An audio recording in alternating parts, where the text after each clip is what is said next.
అందరికీ నమస్కారం అండి. వర్ధిల్లాలి ఎన్డీఏ కూటమి, వర్ధిల్లాలి నరసరావుపేట శాసనసభ్యులు డాక్టర్ చదలవాడ అరవింద్ బాబు గారి నాయకత్వం. మరి ఈరోజు ముఖ్యంగా మనం మాట్లాడుకోవాల్సినటువంటి విషయం ఏంటంటే, ఒక 2 రోజుల క్రితం గుంటూరులో ఏదైతే జిల్లా జైల్లో మరి మాజీ ముఖ్యమంత్రి గారు, ప్రస్తుత పులివెందుల శాసనసభ్యులు జగన్మోహన్ రెడ్డి గారు వచ్చి నందిగం సురేష్ అనే మాజీ ఎంపీని పరామర్శించడం జరిగింది.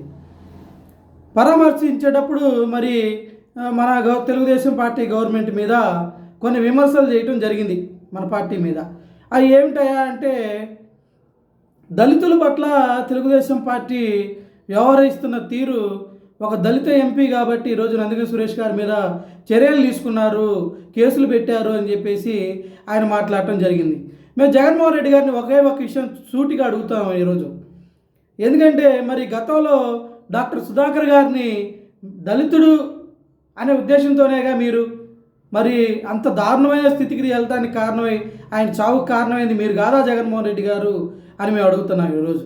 అలాగే సుబ్రహ్మణ్యమైన వ్యక్తిని అనంతబాబు ఎమ్మెల్సీ చంపి డోర్ డెలివరీ చేస్తే, ఆ రోజు మీరు ముఖ్యమంత్రిగా ఉండి ఒక దళితుడికి అన్యాయం జరిగితే మరి మీరు ఎందుకు మాట్లాడలేదు జగన్మోహన్ రెడ్డి గారు అని సవినయంగా మిమ్మల్ని మేము ప్రశ్నిస్తూ ఉన్నాం. ఈరోజు దళితులని దళితుల ఓట్లను దండుకొని మీరు ముఖ్యమంత్రి అయింది నిజం కాదా అని చెప్పేసి మేము ఈరోజు పత్రికా ముఖంగా అడగదలుచుకున్నాం. ఈరోజు మీరు వచ్చి ఈరోజు తెలుగుదేశం పార్టీ గవర్నమెంట్ మీద బురద చల్లాలని అంటే అది కుదరన్న పని అని చెప్పేటువంటి విషయాన్ని మీకు తెలియపరుస్తూ, మరి ఒక నేరం చేసిన వ్యక్తి అతను దళితుడైనా, మరి రెడ్డి అయినా, కమ్మ అయినా, కాపైనా, బీసీ అయినా, ఎస్టీ అయినా చర్యలు భారతదేశ రాజ్యాంగానికి లోబడి, భారతదేశ న్యాయ చట్టాలకు లోబడి ఉంటాయనే విషయాన్ని మీకు తెలీదా అని మిమ్మల్ని మేము ప్రశ్నిస్తూ ఉన్నాం ఈరోజు.